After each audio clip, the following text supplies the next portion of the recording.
Welcome to Good Morning Football. We are presented by Audi, live in New York City on this Tuesday, April 10th. My name's Kay. I'm here with Reggie Bush and for Nate Burleson. Peter Schrager is here.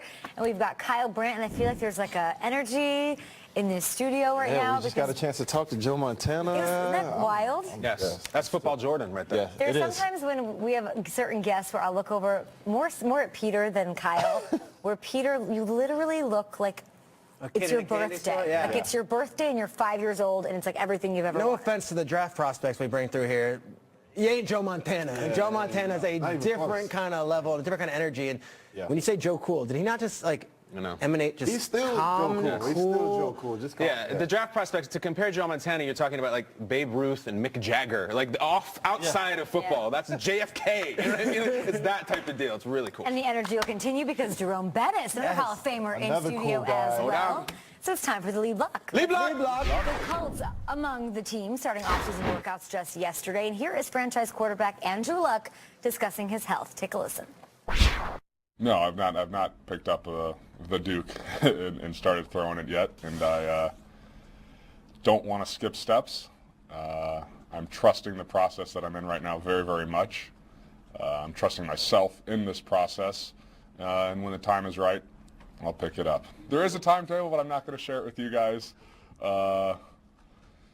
And again, I'm very, very confident and very, very optimistic that I am going to be absolutely fine and come back better than I was. I think I'll be a better quarterback, a better teammate, a better person. I'm very confident. Yeah, I have a goal. And I want to go into training camp without a governor on in my mind on anything and feeling really, really good.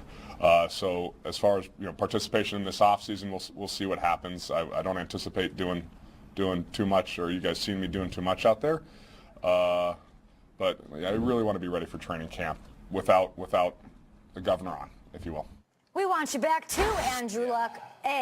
The Duke, Kyle? The Duke. It's still calling it the Duke is great. It's like calling jeans dungarees. You know, my dad still calls bathing suits Bermudas. Wearing short pants. I'm throwing the Duke. I love never it. heard the Duke. Yeah. I was like, what? Isn't that cool? It says it on the ball. It's stamped still the Duke, right? It's I've crazy. heard people say it, it's been a while. Do you think he says that like all that's like what he the calls Duke. it? It's got. I mean, It's right into like his cell phone thing, like just so old school. He was working on a word processor. I've got a buddy, my friend Scott Burton. His dad still calls him the Brooklyn Dodgers, the New York Giants. I love that. The Duke. So great. Coming in the 50s. I love it. Wants to be healthy for training camp. We might not see much of him in training camp.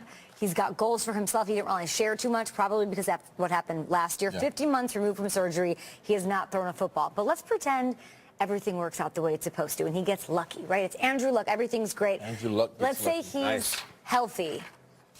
Who's the best quarterback in that division? In the AFC South. Let's say he's at 100.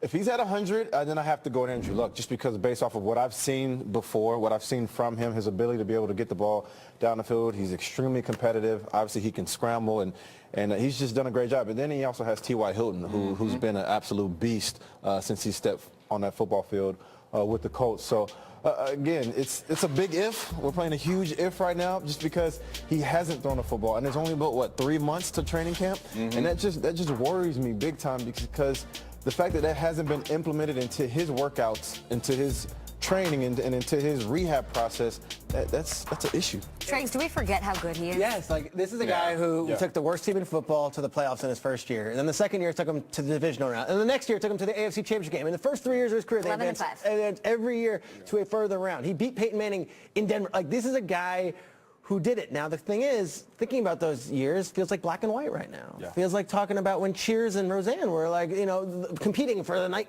He's the forgotten superstar of the league. It feels that long ago. So hypothetically, if we're getting that version, yeah, Andrew Luck blows him out of the water. The better question, I think, is, as of right now, who would you choose? Knowing everything we know, would you rather have Mariota, who's 100% healthy right now, coming off a playoff win, or you rather have Deshaun Watson, who's got the biggest upside of any quarterback we've seen in recent years, or is it this guy? And they're both hurt. And they're both hurt. I don't know. Both come off injuries. And I'm not being a pessimist on Andrew Luck, but I don't know how, after 15 months away from the game, not picking up a football and having the quote saying, when the time is right, I'll pick it up, that I can take Andrew Luck in good faith, saying right now, knowing all things we know, that I would rather have him than these other guys. I looked up some comps, all right? Deshaun Watson, in just his 5th game he ever played in the league, he had 5 touchdowns and 0 turnovers. Andrew Luck's 5th game he ever played in the league was in October 14, 2012. 3 turnovers, 4 sacks, a blowout loss to the Jets. He was not playing at the level of Deshaun Watson that early, that fast. So I'll take Watson moving forward. I've been beating the drum for Luck. I think he is the superstar in this league that we just forgot about, and he could be again.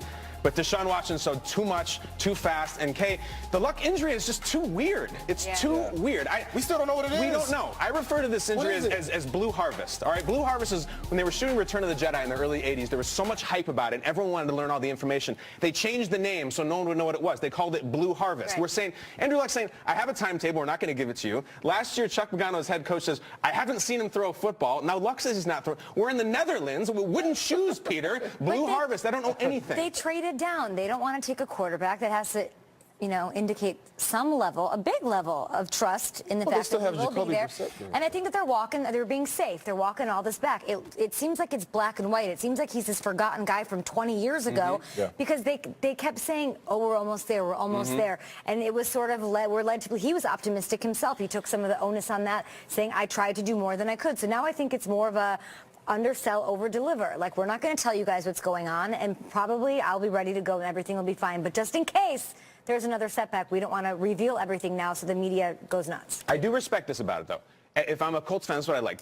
When guys get injured now, there's this sort of tough guy points where gladiators, how fast can they get on the field? RG3, same draft class, he blew out his knee and immediately had a whole social media campaign about back by day one. He had T-shirts and memes and everything, back by day one.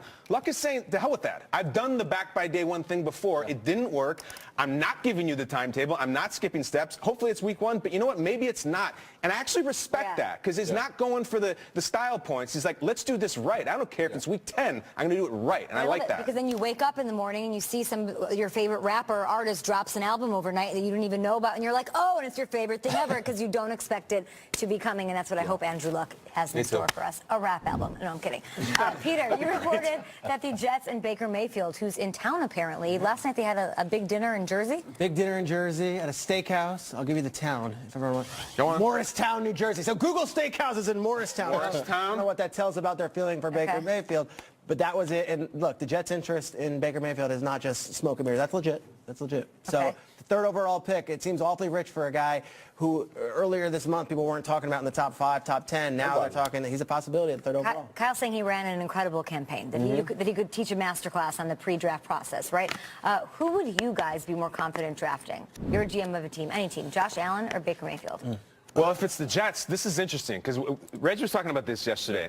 The whole media factor, whatnot, the news. Would you rather have the guy who's brash and been in the spotlights and played in the big games and maybe can handle it, or the guy, Josh Allen, who hasn't, who seems to be very steady, almost Eli Manning-like? My concern with the Baker Mayfield type, sure, they can handle it, but they can also fire back. They can tweet emojis, that type of deal. I'm going to go with Josh Allen. I think he is calm, steady. I understand it's going to be a big exposure, but I like Allen. I like a calmer demeanor rather than a hothead in New York. I'm going to go with the GOAT. Just said accuracy is the most important thing in the world. Everybody has an arm. Josh Allen, you might have the arm, but the accuracy is in Baker Mayfield. Baker Mayfield. And that's why I have to go with Baker Mayfield because of, like you just said, his accuracy, but then also he's played in the big games. He's won the Heisman, so he's used to the media. And that's one of the biggest things when you come to New York, as everybody talks about, is the New York media, the New York fan base. And again, accuracy is one of the most important things in this day and age, and it's always been that, especially for the quarterback position. So you need a guy in order to be able to compete with the Patriots, because let's be honest, that's who everybody in that division is competing against. In order to compete with Tom Brady and the Patriots, you have to have a good, accurate quarterback. Do you guys have the list of top 10 quarterbacks who are 6 foot or under in the history of the football? In the history of the game? Oh, sure. What do you got? I'm sure you do. What do you got there? No, there is none. There's none? Do you have the list of the most efficient Michael Vick was quarterbacks 6'1". in the NCAA? He's number 1. No, there's been a lot of accurate quarterbacks in college football. But he's been the best. He's the most efficient quarterback. All right, so what's the list is short? Vic was 6 feet, right? Vic was 6'1", and was also the most dynamic athlete we've ever seen play the position. Yes.